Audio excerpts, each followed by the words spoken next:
Donc, nous allons mettre les jambes sur notre personnage, mais juste avant, un petit correctif, il nous manque les axes sur le bas du corps. Donc, je vais rajouter les axes tout de suite. C'est un petit cylindre qu'il faut qu'on ajoute. Donc, en mode vue de côté, voilà, ici. Au niveau de l'axe, ici, on va créer un petit cylindre. Donc, c'est assez simple. C'est un cylindre avec un rayon de 1,15 mm, une longueur de 3,2. 18 subdivisions, c'est pas mal, une sur la longueur. Et je vais le placer donc sur l'axe. Alors, ça veut dire en moins 0,8 pour être au bout du bord du corps. Moins 0,8. Voilà. 0 pour Y. Et puis, toujours moins 4,8. Voilà, pour être en face de l'axe. Comme la symétrie a déjà été faite sur le corps, je vais la faire aussi sur ce cylindre. Donc j'ajoute une symétrie, S comme symétrie. Et je vais déplacer l'axe. Alors c'est un axe long de l'axe Z. Et je vais déplacer l'axe pour qu'il soit en X égale 0. Voilà. Un petit flip peut-être, voilà. Et j'ai un petit problème de seuil, donc je vais réduire le seuil. Je peux le mettre à 0 puisqu'il n'y a pas de point commun entre les deux côtés. Voilà, donc là j'ai mon cylindre symétrisé, donc j'ai deux parties de cylindre qui sont disponibles. Donc il me faut maintenant les attacher à mon objet. Donc première chose, je sélectionne l'objet corps, je lui attache notre cylindre, hop, je relève, je vais supprimer les faces en commun, donc en mode 4, j'enlève les faces intérieures qui sont là, donc celles des deux côtés, et puis aussi les faces qui font le fond, qui construisent le fond du petit cylindre. Pour pouvoir reconstruire le maillage terminal, eh bien c'est assez simple, je fais un bridge entre l'arête qui est ici et l'arête opposée au-dessus, là, un bridge, voilà, et puis je vais utiliser l'outil border cap pour combler le reste. Hop. Pareil pour l'autre côté, donc en mode 2, un pont entre ici et là-haut, dock, bridge. Est-ce qu'il l'a créé? Non, parce que j'ai pas sélectionné la bonne arête. Bridge, voilà. Et en mode 3, hop, cap.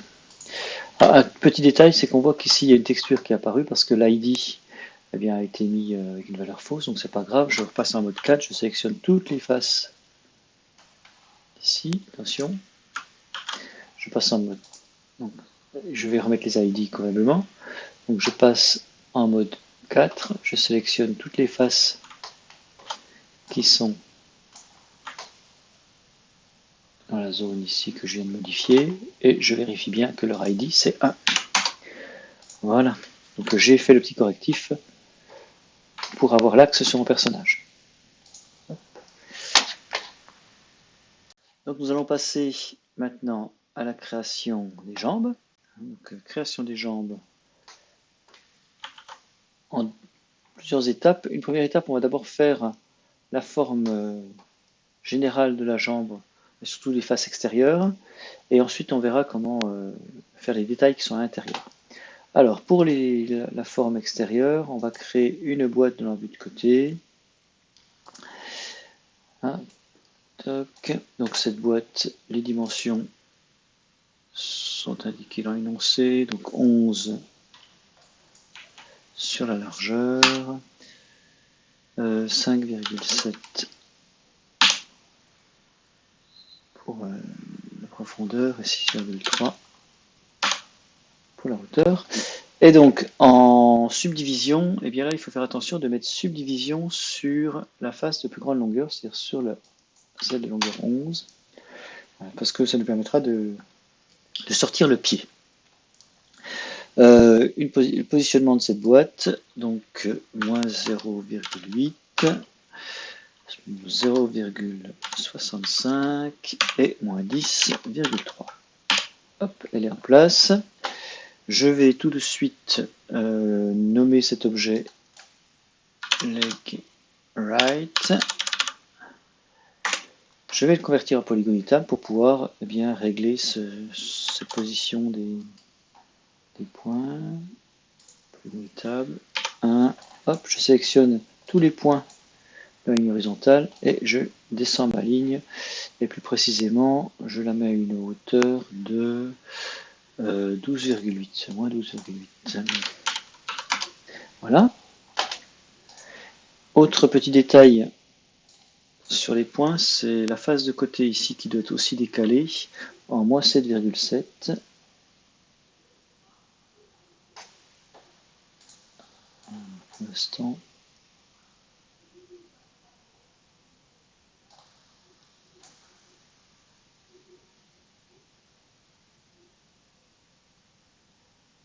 Pardon, je fais une... Donc, autre détail à réaliser sur notre maillage, c'est en vue de face, je prends les points qui sont ici et je les décale en moins 7,7 pour avoir un effet de biseau là sur mon corps. Voilà pour la partie avant. Donc, il faut aussi que je fasse une extrusion pour sortir le pied. Voilà. Donc je prends la face avant de mon personnage, hein, ça c'est l'avant, et je fais une extrusion de 2 mm. Voilà, ça me donne les grandes dimensions du pied du personnage. Il me reste maintenant à faire la partie cylindrique, donc c'est une portion de cylindre à réaliser, toujours centré au même endroit, j'ai un cylindre à réaliser, de dimensions, alors le rayon 3,6 ou 3,5 suivant, je sais jamais. Donc on fait un cylindre de dimension 3,5 de rayon et 6,3 de hauteur, une seule subdivision pour la longueur et au niveau du pourtour, on va régler le nombre de subdivisions à 30 pour avoir quand même quelque chose d'assez détaillé. Alors, il faut que je décale un petit peu cet objet en moins 0,8, 0, moins 4,8 pour qu'il soit aligné avec l'axe de rotation. Qu'est-ce qu'il reste à faire? Il reste à définir les angles d'ouverture de cette portion de cylindre, donc entre 180 et moins 51,05. Voilà. C'est pas mal tout ça. Et bien maintenant, je vais pouvoir fusionner ces deux ensembles pour pouvoir faire un maillage régulier. Donc, toujours avec le même principe, je transforme le premier objet ici en polygonitable. Voilà, je lui attache notre objet. Bon, du coup, il faut que je renomme parce que j'ai perdu le nom. Donc, leg right. Et je enlève les faces qui sont en conflit avec d'autres. Ah, ici, celle-ci, celle-ci aussi. Alors je vais isoler l'objet jambe en utilisant ce bouton-là. Ah, c'est pas mal tout ça, et je range aussi celui-ci. Bon, c'est même pas la peine. Ok, donc je vais faire un pont entre cette arête-là, bridge. Et ici, normalement j'ai quelque chose de fermé, donc je dois pouvoir prendre un pourtour et faire un cap. Ah, non, c'est pas exactement vrai. Donc oui, je pense qu'il doit y avoir un problème ici. On doit avoir un point double. Donc je fais weld sur ce point double. Pendant que j'y suis, je pense à le faire aussi en face. Et donc cette fois-ci, je dois pouvoir définir un pourtour sur mon objet. Oui, c'est juste. Donc je peux faire cap. Voilà. Pour fermer ma face. idem ici. Alors ici, on n'a pas un objet du coup qui est plan. Donc je ne peux pas faire un seul cap. Donc je vais faire en deux étapes. Je vais faire un pont ici entre les deux arêtes qui sont à la limite entre la zone penchée là et penchée là. Et donc je fais deux zones en cap, celle-ci et celle-ci. Voilà. Donc on voit que c'est assez rapide de faire la première partie de la jambe. Quoi d'autre pour la suite? On va voir ensuite comment est-ce qu'on fait de l'intérieur. Donc je vais enregistrer cette partie-là. On vérifie bien qu'elle est alignée avec le corps. Voilà. Donc cette fusion, eh bien, on va utiliser comme d'habitude le mélange d'émaillage pour pouvoir faire un seul objet avec ces deux objets-là. Donc en mode polygone, je vais enlever les faces qui sont en trop. Et puis je vais faire quelques opérations sur cette... Je vais enlever aussi les faces avant et arrière là, de ce cylindre-là, ce sera fait. Alors si on regarde la vue ici de face, on va se rendre compte que j'ai des points qui sont en commun, que j'ai essayé de placer en commun, ceci. Et puis là, je voudrais garder la partie arrondie. Alors je vais en 3D sur cette vue-là. Je vais enlever... Alors, comment je vais procéder? Ouais, je vais enlever ces faces-là et là. Et je vais récupérer les arêtes qui sont ici, que je vais prolonger, extruder jusque à la face du fond. Voilà. On peut le voir ici en 2D et c'est y égale 1,3 pour être précis. Si on veut démélanger les choses, voilà.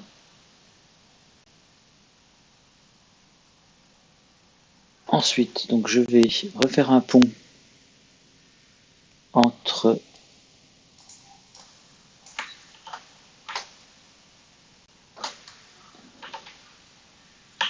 cette arête-ci et cette arête-là. Bridge, voilà. Ici j'ai un point qui provient qui est double, hein, qui provient de deux objets. Donc en le sélectionnant, ici on voit qu'il y a deux points, je les fusionne. Et l'idée c'est que maintenant, si je sélectionne en mode 3 cette zone-là, j'ai pas encore défini une bordure propre. Alors je vais faire d'abord un pont pour faire ça. Donc je me mets en mode arrête, je prends un pont entre la grande face qui est là et la petite qui est là. Toc. Je valide. Maintenant en mode 3, ici j'ai un pourtour, je fais un cap, j'ai rempli cette zone-là. De la même façon, je vais gérer un petit peu voilà, le détail qui reste là. Je vais enlever cette face-ci. Top.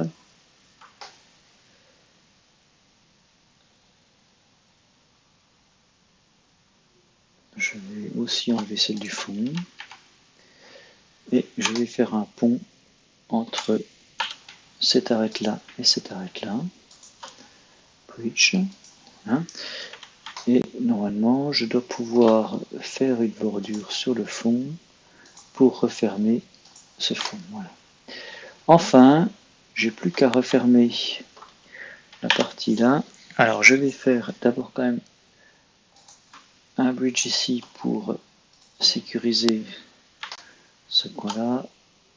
Un ici pour bien définir la bordure. Et maintenant, je pense que la bordure est bien définie.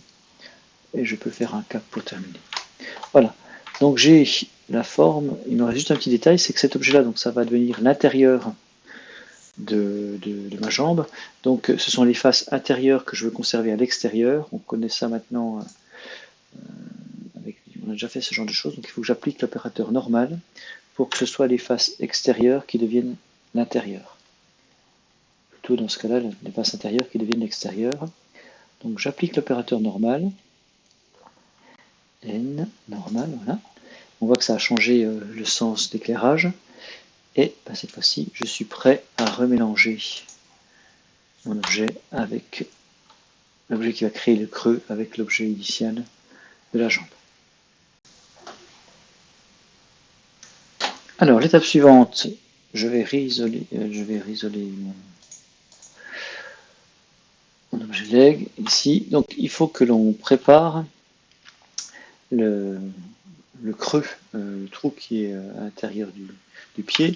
Donc, je vais visualiser ici la vue de dessous. D'ailleurs, ça va m'aider pour bien placer ensuite les éléments. Je fais un petit Z pour centrer les objets. Ici, je vais sélectionner les deux faces du dessous et je vais faire un inset de 0,8 dans un premier temps. Mais comme ce inset n'est pas comme on ne veut pas avoir un bord de taille identique partout, j'ai mis un petit plan sur le sujet pour montrer les répartitions. Donc si on regarde sur le plan, on va déplacer les points qui sont ici. Alors, il ne faut pas que je me trompe. Moins 2,9. Voilà. Moins 1,4. Oh, pardon, juste, je peux penser une bêtise.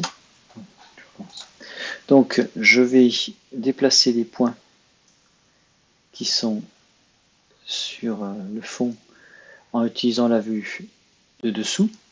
Alors, je vais sélectionner les points en les sélectionnant dans cette vue parce que je pourrais pas risquer de prendre des points au-dessus. Donc, si je prends les points du bas, on voit qu'ils sont à 2,1. Donc, je vais mettre 2,1 en position ici. Les points qui sont au milieu, ils sont en moins 1,4.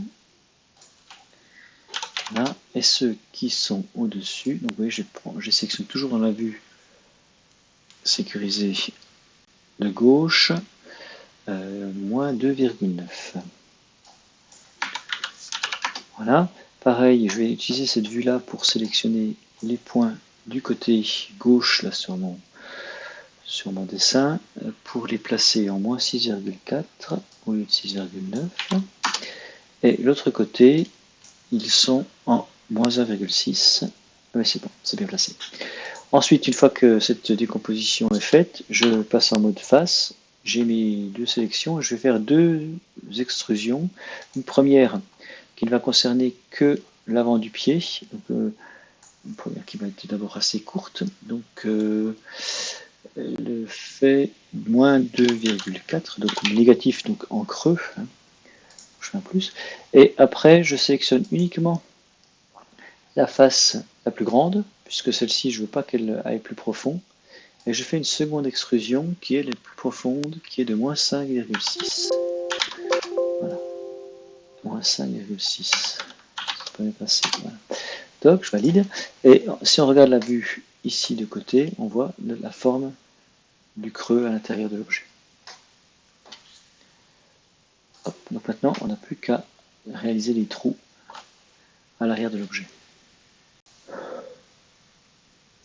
Pour réaliser ces trous, je vais créer un cylindre que je vais dupliquer. Donc le premier trou, c'est un cylindre qui est ici, dont les dimensions sont 2,4 mm de rayon.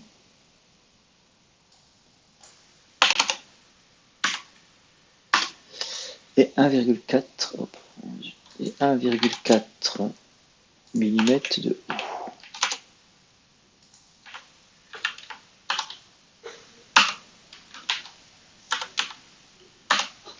Voilà. En nombre de subdivisions, je vais mettre 24, 26, 26. 26 subdivisions. Et puis la position, donc il faut le placer au centre en 4, en X, en Y 3,5 pour qu'il soit à fleur de l'arrière de la jambe, et en hauteur, donc le premier est en moins 11,8. Voilà. Et le deuxième, donc je vais faire un clone, une copie en clone, donc Shift Translation me permet de faire cette opération. Donc je fais une copie, en fait attention c'est une copie. Je vais faire une copie parce que je vais modifier un petit peu ce cylindre-là en lui ajoutant un petit peu de profondeur. Je vais le prolonger jusqu'à une longueur de 1,9. Voilà, hop, tout simplement parce que je veux qu'il atteigne plus loin mon maillage. Et puis, je vérifie sa hauteur, 3,8. Voilà. Enfin, pour affiner un petit peu la forme de ce creux là qui va être constitué par le cylindre, on va ajouter une boîte. Donc une boîte ici, hein, dont les dimensions exactes sont données dans l'énoncé. 4,5. Non, 4, pardon, 4, 2,6 et 2,9. Voilà. Donc elle va se placer juste contre le cylindre. Donc les dimensions, c'est là où j'ai un moins 4. 0,5 plus précisément, moins 4,5 abscisse. Moins 4,5, 1,6 et en hauteur moins 4,2. Donc ça nous fait une boîte voilà, qui vient se placer en contact. Donc on doit voir que le coin ici est quasiment commun avec le maillage du cylindre et là on est tangent. Hein, ce sont un peu une contrainte qu'on s'est donnée. Donc je vais cacher mon objet jambe pour pouvoir travailler sur la fusion de ces éléments-là. Donc je vais sélectionner l'un des cylindres. Ah, attention, je viens de voir que ma boîte a 2 subdivisions, c'est pas nécessaire. Donc avant de la mélanger, je vais la remettre à une seule subdivision. Voilà, donc je sélectionne le premier cylindre. Je vais le convertir en polygone éditable. Et je vais lui attacher les autres objets. Voilà. Donc, pour mélanger nos deux éléments, on a une petite chose à faire d'abord. Il va falloir ici, au niveau de mon maillage du cylindre, on voit sur la vue de gauche, eh bien qu'il déborde par rapport à mon objet. Donc je vais recréer, déplacer les sommets. Donc je vais collapse l'opérateur normal. Et en mode 1, eh bien, je vais déplacer ces sommets, vous voyez ici, pour les aligner alors à l'œil, hein, puisque c'est juste pour faire un maillage ensuite qui sera courbe. Voilà, je les place sur le pourtour de ma jambe. Alors celui-là,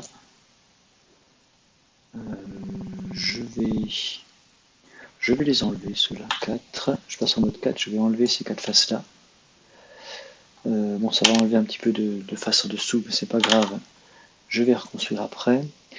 Voilà. Et donc, j'ai un peu. Bon, maintenant, il est mieux à l'intérieur. Donc, je resectionne maintenant l'objet jambe et je vais lui attacher l'objet creux. Alors là, il n'est pas facile de piquer, hein, de cliquer sur l'objet cylindre, mais je peux le prendre dans la liste de noms. Donc j'ai cylindre 2 ici, je clique dessus et il a été attaché. Donc maintenant, je vais procéder comme d'habitude. Hein. En mode 4, je vais enlever les faces qui ont des collisions avec celles qui vont après servir à la construction de mon maillage. Donc j'en ai aussi à l'intérieur, faire attention de ne pas les oublier, celles-ci. Donc on voit que j'ai creusé mon objet pour enlever toutes les faces qui étaient qui gênaient pour la construction du maillage final. Petit détail, ici on voit que ces points-là, celui-ci et celui-ci, eh bien, ce sont des points qui arrivent un peu dans le vide, et il serait bien pratique qu'ils arrivent au niveau de ces points-là pour finalement me différencier la partie haute de la partie basse. Donc je vais les sélectionner et je vais les déplacer pour qu'ils soient au même endroit que les autres points. Alors comme c'est le centre de mon cylindre, je sais plus précisément que c'est 11,8. Je peux directement mettre 11,8 en coordonnées pour avoir quelque chose de parfait. Donc on va s'occuper tout de suite de cette zone-là. Donc du coup, en mode arrête, je vais pouvoir ici faire les premières des premiers ponts entre la grande arête qui est là et la deuxième arête ici. Je vais faire un pont qui va me permettre de fermer cette partie-là. En symétrique, je fais la même chose, la grande arête là, la deuxième ici, par rapport au point. Hop, et maintenant, en mode 3, je sélectionne la bordure et je fais un cap, je referme ma zone. Je répète la même chose sur l'autre côté. En mode arête, en mode 2, je sélectionne cette arête-là, contrôle celle-ci, bridge, la même chose en face, la grande, la deuxième, donc j'ai deux arêtes opposées, je fais un bridge, je passe en mode 3, je fais une bordure, un cap, et j'ai fini. Donc bon, c'est vraiment quelque chose qui vient venir mécanique maintenant pour vous, de réaliser ces choses-là. Alors si je regarde au-dessus, j'ai un peu plus de travail. Première chose, j'ai un peu cassé tout à l'heure mon maillage, quand j'ai enlevé les faces qui n'étaient pas vraiment bien placées. Alors je vais faire une petite chose, je vais reconstruire un petit peu le maillage, je vais faire une première chose, je vais reconstruire un bridge entre cette arête-là et là. Pourquoi? Pour pouvoir bien aussi faire un bridge ici et régénérer une face droite ici. Donc pour refermer l'arrondi qui est là, ben, je peux faire une bordure et un cap. Voilà. Donc cette fois-ci, eh bien, je repasse en mode arête et je vais construire la partie arrondie. Là. Alors première chose, ces deux arêtes-là peuvent être maintenant jointes pour faire un premier bridge. Voilà.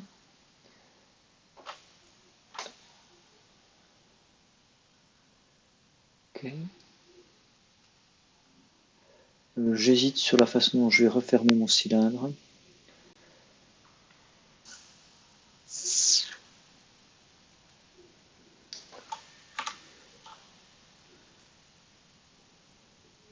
Oui, allez, on va faire comme ça. Donc je vais ensuite faire une fermeture entre l'arête, celle-ci et celle-là. Bridge, voilà, pour refermer cette partie-là.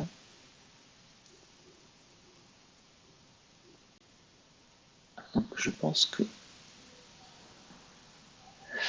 Et je vais faire donc un pont entre l'arête que je viens de créer et la grande arête qui est ici. Voilà, et là maintenant j'ai quelque chose de fermé. Donc je peux continuer ma construction. Je prends l'arête suivante, l'arête suivante. Ah, je n'ai pas eu. Pourquoi il n'a pas voulu?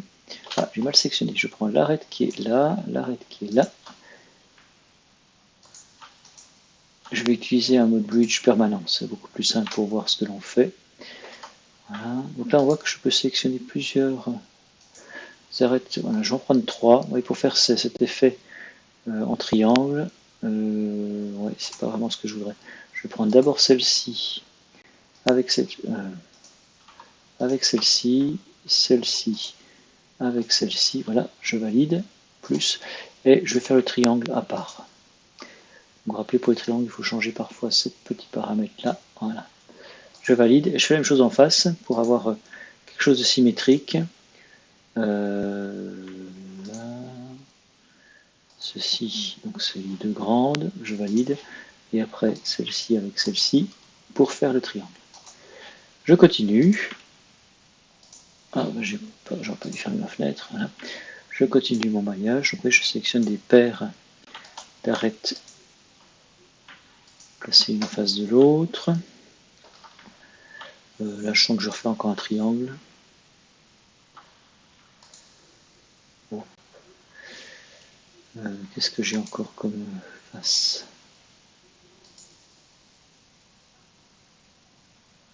Oui, donc je vais prendre celle-ci avec celle-ci, plus celle-ci. Bon, j'essaie de prendre surtout des faces qui sont les unes en face des autres. Les arêtes, voilà. Et là, ouais, je vais rajouter un petit triangle. Comme ça. Pareil en face. Donc celle-ci avec celle-ci. celle-ci avec celle-ci. Attention de ne pas cliquer sur les mauvaises. Voilà. Alors je vérifie que je suis bien symétrique. Plus, donc celui-là avec la suivante. Voilà, celle-ci. Ici. Voilà, j'ai une belle succession d'arêtes. J'ai juste le petit triangle là à arranger pour avoir quelque chose de symétrique. Et je continue. Donc je suis bientôt au bout. Parce que là j'arrive maintenant à la partie avec la grande longueur. Est-ce qu'il veut faire? Oui. On va quand même faire la première jonction, le premier pont. Et si je veux avoir une bordure qui referme tout ça, eh bien, il me manque une liaison entre mes deux cylindres que je fais immédiatement. Donc maintenant, en mode border, je peux sélectionner cette bordure-là, faire un cap. Et voilà, j'ai mon objet avec la vue en transparence de l'intérieur.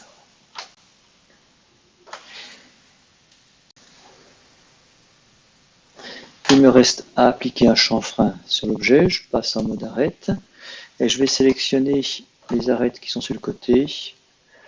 Donc celles qui sont sur le côté là, celles qui sont sur le côté là, et j'enlève celle du milieu. Alors on regarde en transparence ce que l'on garde, ce que l'on enlève. Donc il faut que j'enlève tous les maillages intérieurs, parce que je veux pas qu'ils aient de... Donc avec Alt pour enlever toujours. Et un conseil, toujours travailler en mode Q quand vous voulez sélectionner pour pas risquer de déplacer vos arêtes en même temps que vous faites l'action de sélection. Donc là j'enlève les faces que je vois en trop avec Alt. Je sélectionne toutes celles que je veux enlever à l'intérieur en faisant attention de ne pas en prendre qui sont à l'extérieur. Voilà. Alors ça devient mieux. Je fais un petit pourtour. J'ai celle-ci à ajouter. CTRL. Là, j'ai bien le pourtour. Ici j'en ai deux à enlever, ces deux-là. Le tour arrondi. Ah ben là il a disparu, mon tour arrondi. C'est pas grave, je vais le resélectionner. Celui-ci, et j'enlève celle intérieure. Voilà. Ah bah zut, j'ai trop enlevé. J'enlève. Ah non, je sais pas que j'ai trop enlevé, c'est que je ne sais pas. Voilà. Là, donc je rajoute celle-ci et j'enlève celle-ci. D'accord. Je rajoute celle-ci, j'enlève celle-ci et celle-là. Et j'en ai encore quelques-unes. Tout c'est de se placer convenablement. Là. Tac, bref, on prend un peu son temps pour avoir les bonnes arêtes. Je tiens, allez, j'ai bien du mal. J'ai bien du mal à avoir toutes les arêtes. Voilà. Ici, c'est pas mal. J'ai l'impression que je les ai toutes.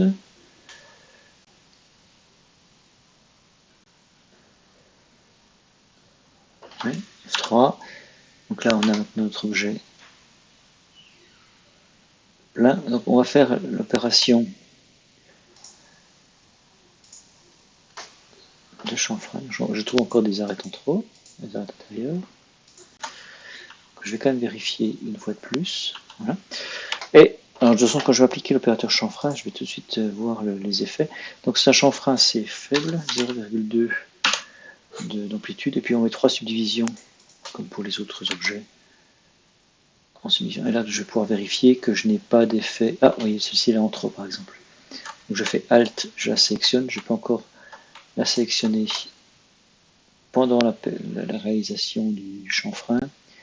Alors, je vérifie bien, je peux aussi regarder en transparence si je ne vois pas d'autres endroits avec finalement des bordures larges.